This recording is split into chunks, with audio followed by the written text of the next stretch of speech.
अस्सलामुअलैकुम। Red zone में फ़ौज दाखिल, क्या मार्शल्ला लगने वाला है, बड़ी खबर आ गई। क्या आप हालात हाजरा से आगाही हासिल करना चाहते हैं, खबर के पीछे छुपे असल हकाइक जानना चाहते हैं तो अभी सब्सक्राइब कीजिए जिलमिल पाकिस्तान को और साथ ही घंटी के निशान पर क्लिक कर दें। आपको बताते चलें कि कौमी असम्बली का इजलास जारी, वफाकी दारुल हुकूमत में सिक्योरिटी इंतहाई सख्त। वज़ीर आज़म इमरान खान के खिलाफ अदम एतिमाद की वोटिंग के लिए कौमी असम्बली का इजलास दोबारा शुरू होने के बाद पार्लियामेंट के अहाते के इर्द गिर्द सिक्योरिटी सख्त कर दी गई है और रेड जोन को घेरे में ले लिया गया है। इस्लामाबाद के तमाम दाखिली रास्तों पर भी सिक्योरिटी सख्त कर दी गई है।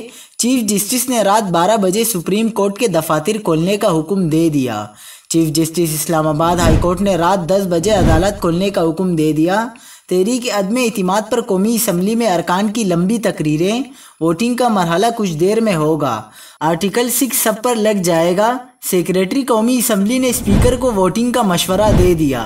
पाक फौज ने रेड जोन की सिक्योरिटी संभाल ली। मजीद तफसीलात के लिए देखते रहें जिलमिल पाकिस्तान।